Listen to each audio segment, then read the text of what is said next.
नमस्ते किसान भाइयों, आज के वीडियो में हम बात करेंगे कि किस तरह आप जून और जुलाई के समय धनिया की खेती करके लाखों तक का मुनाफा कमा सकते हैं। क्योंकि धनिया की खेती ही एक ऐसी खेती है जिसमें आप कम से कम या फिर आप जीरो लागत पर इसकी खेती कर सकते हैं। यह आमतौर पर रसोई में प्रयोग होने वाली पौधा है और साथ ही यह एक प्रकार की मसाला भी है। तो ज्यादा देरी न करते हुए चलिए वीडियो को शुरू करते हैं।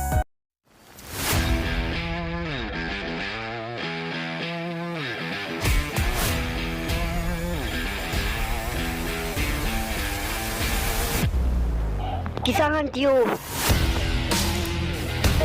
धनिया की खेती करने के लिए कुछ महत्वपूर्ण चरण होते हैं। पहले, हमें अच्छे और उचित बीजों की आवश्यकता होती है।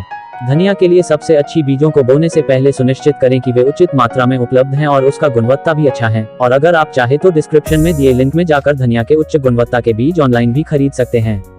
किसान भाइयों, धनिया की खेती के लिए मिट्टी की उचित तैयारी भी महत्वपूर्ण है। यह पौधे के बढ़ने और पोषक तत्वों के लिए आवश्यक होती है। धनिया को खेत में बोने से पहले मिट्टी को खेती के लिए उचित ढंग से जुताई और उपजाऊ खादों के साथ मिश्रण करें। जब हम धनिया की खेती के लिए बीज और मिट्टी की तैयारी कर लेते हैं, तो हमें ध्यान देना चाहिए कि कब और कैसे इसे बोया जाए। धनिया को बारिश के मौसम में बोने से पहले, जब मिट्टी थोड़ी नम हो और थोड़ी सी पानी की मात्रा में हो, तभी इसे बोना चाहिए। धनिया की खेती के बाद उसकी देखभाल भी जरूरी होती है। पौधों को सही से ढकना, समय पर पानी देना चाहिए। अगर इसकी सिंचाई की बात करें तो यदि आप इसे गर्मी के दिनों में लगा रहे हैं तो आपको 3 से 4 दिनों के बाद इसकी सिंचाई करती रहनी चाहिए। दरअसल गर्मियों के दिनों में जितना आप इसे पानी देते रहेंगे उतना ही पैदावार अच्छी बनी रहेगी। किसान भाइयों, धनिया की खेती में उचित खाद देना जरूरी है।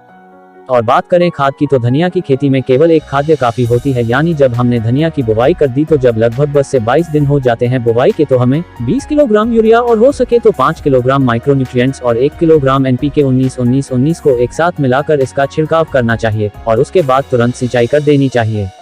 पौधों के विकास के दौरान कीट और रोगों के खिलाफ भी सतर्क रहें और उचित कीटनाशकों का उपयोग करें। जब धनिया पौधे हरे हो जाते हैं और पत्तियां पूरी तरह से विकसित हो जाती हैं, तब आप अपनी धनिया की कटाई कर सकते हैं। इसके बाद आप इसे बेचने या खाने के लिए इस्तेमाल कर सकते हैं। इस वीडियो में मैंने धनिया की खेती के बारे में संपूर्ण जानकारी प्रदान की है। आप धनिया की खेती को अपने घर के छोटे से स्थान में भी शुरू कर सकते हैं और इससे अच्छी कमाई भी कर सकते हैं।